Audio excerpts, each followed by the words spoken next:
मुरादाबाद के civil line power house में उस वक्त हंगामा बर्पा हो गया जब कुछ लोगों ने मिलकर एक ब्रोकर को ज़दोकोब किया। दर हकीकत इस ब्रोकर पर इल्जाम है कि उसने बिजली का बिल ठीक करवाने के नाम पर कई बिजली सार्फिन से धोखाधड़ी की है। धोखाधड़ी से पैसे लिए और फिर भाग गया। लोगों ने उस ब्रोकर को सिविल लाइन के अंबेडकर पार्क में वाक़ अर्बन इलेक्ट्रिसिटी डिस्ट्रीब्यूशन डिवीजन के दफ्तर में पकड़ा और जब वो उससे पैसे मांगने लगे तो वहां हंगामा बर्पा हो गया और ब्रोकर को देखते ही खूब मारा पीटा। पावर हाउस के दफ्तर में ब्रोकर को ज़दोकोब होते देखकर मौके पर मौजूद लोगों ने उस वाक़े को अपने मोबाइल में कैद कर लिया, जो कि अब सोशल मीडिया पर वायरल हो रहा। बिल जमा कराने के नाम पर पैसे लिए थे जिसने उन्हें पकड़ लिया। अब पूरे महकमे को ऐसे लोगों से अलर्ट कर दिया गया है। इस बंदे ने ऑफिस से आके उपभोक्ताओं से पैसे ले लिए।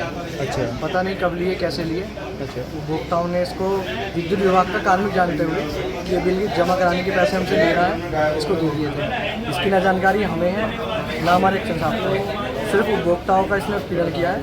जो पैसे इसने एक उपभोक्ता के द्वारा लौटा दिए और दूसरे के मंगवा के वापस। अच्छा, जैसे ये आरोपी चोर पकड़ा गया है, यहाँ पर कई जनों ने जानकारी दी, किसी 3000, किसी 5000, किसी कुछ लगातार ये यहाँ विद्युत विभाग हाइडल ऑफिस में रहता है। कभी आप लोगों को शक नहीं हुआ कि ये रोज रोज क्यों आ रहा है, क्यों बैठ रहा है यहाँ पर? ये तो बिजली विभाग का दफ्तर है, यहाँ तो दिन में आदमी आते हैं। सरकारी दफ्तर हम किसी रोक लेके आने से? दरअसल कई बार किसी के माथे पे नहीं लिखा होता कि वो चोर है। और यहाँ पे अच्छा, कोई साठ घाट का मामला अभी तक प्रकाश में तो नहीं आया? ऐसा कुछ नहीं, हमारा कोई कार्मिक बस ये खुद ही फ्रॉड करता है। खुद ही फ्रॉड। ये शक मिले वो जाएंगे, और जिनके पैसे मिले हैं वो हैं, इनसे आप बात कर सकते हैं। यहाँ से किसी ने भी मतलब नहीं बोला कि इसको पैसे दें, वो बोल रहे हैं कि विभाग की कोई कमी है। तो विभाग के लोगों ने पकड़वाया ऐसे? बिल्कुल, हमारा ये है लड़का। तो आपकी तरफ से भी कोई कार्रवाई पुलिस को कुछ सूचना पहले पैसे लौटा दें, उसके बाद साहब से बात करके जैसे भी रहेगा। आपका शुभ नाम और क्या डेजिग्नेशन है आपकी? मैं अनुराग कौशिक। क्या आपका पद है यहाँ पर? अकाउंटेंट।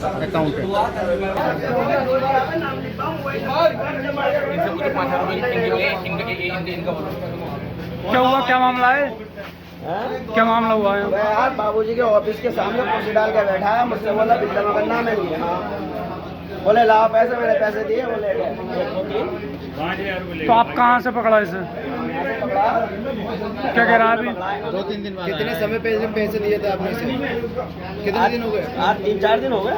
किस काम के दिए थे पैसे? बोले बिल जमा करके आऊँ। ऑफिस के सामने बैठा हुआ, हम तो अधिकारी समझ रहे हैं, अधिकारी का। कैसे पता चला आपको पता कैसे चला कि अधिकारी नहीं कर्मचारी नहीं? जब इन्होंने बताया, वो तो चिटर है, वो कैसे यहाँ से पैसे दे। कितने रुपए थे आपके? 5000। अच्छा, दूसरा आदमी का जिसका पंगा हुआ उसके कितने थे? उसके 3000। क्या हुआ, क्या मामला है? क्या मामला हुआ है? यार बाबूजी के ऑफिस के सामने कुर्सी डाल के बैठा है, मुझसे बोला बिल जमा करना है। बोले लाओ पैसे, मैंने पैसे दिए। बोले तो आप कहाँ से पकड़ा इसे? क्या कह रहा है अभी? 2-3 दिन बाद। कितने समय पे पैसे दिए थे आपने इसे? कितने दिन हो गए? 3-4 दिन हो गए। किस काम के दिए थे पैसे? बोले बिल जमा करके आऊँ। ऑफिस के सामने बैठा हुआ, हम तो अधिकारी समझ रहे हैं, अधिकारी का। कैसे पता चला आपको पता कैसे चला कि अधिकारी नहीं कर्मचारी नहीं? जब इन्होंने बताया, वो तो चिटर है, वो कैसे यहाँ से पैसे दे। कितने रुपए थे आपके? 5000। अच्छा, दूसरा आदमी का जिसका पंगा हुआ उसके कितने थे? उसके 3000। मैं उर्दू हूँ, शायरों और फलसफियों की, उल्मा और आज़ादी पसंदों की ज़बान। मैं मौलाना आज़ाद की आवाज़ हूँ, वो सियाही हूँ जिससे अल्लामा इकबाल ने लिखा था, सारे जहां से अच्छा हिंदुस्तान हमारा। मैं अदब का दिल हूँ, सखाफत की रूह हूँ और आज़ादी का नगमा हूँ। सालों के दौरान मैं सोचों, ख्वाबों और इनकलाबात का जरिया रही हूँ। फिर भी आज मैं एक ऐसे दोराहे पर खड़ी हूँ जो इख्तिदार में रहने वालों और यहाँ तक कि उन लोगों की तरफ से नज़रअंदाज किया गया है जो कभी मुझे फ़ख्र से लिखा, बोला और सुना करते थे। मेरे सहाफ़ी जो मेरी रूह को ज़िंदा रखते हैं आज बेशुमार चैलेंजों का सामना कर रहे हैं, ताहम उम्मीद की एक किरण है। Telangana Urdu working journalist federation 28 मई को मोतियों के शहर हैदराबाद में अपनी पहली कौमी कॉन्फ्रेंस के लिए पूरे माशरे से आवाज़ें इकट्ठी कर रहा है। ये कॉन्फ्रेंस मेरी शान को वापस लाने, मेरे सहाफ़ियों को दरपेश चैलेंजों से निमटने में एक कदम साबित होगी।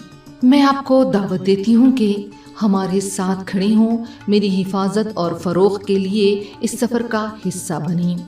आइए इस बात को यकीनी बनाएं कि मैं इख्तिदार के गलियारों में, अदब के क़ल्ब में और आज़ादी की आवाज़ों में गूंजती रहूं।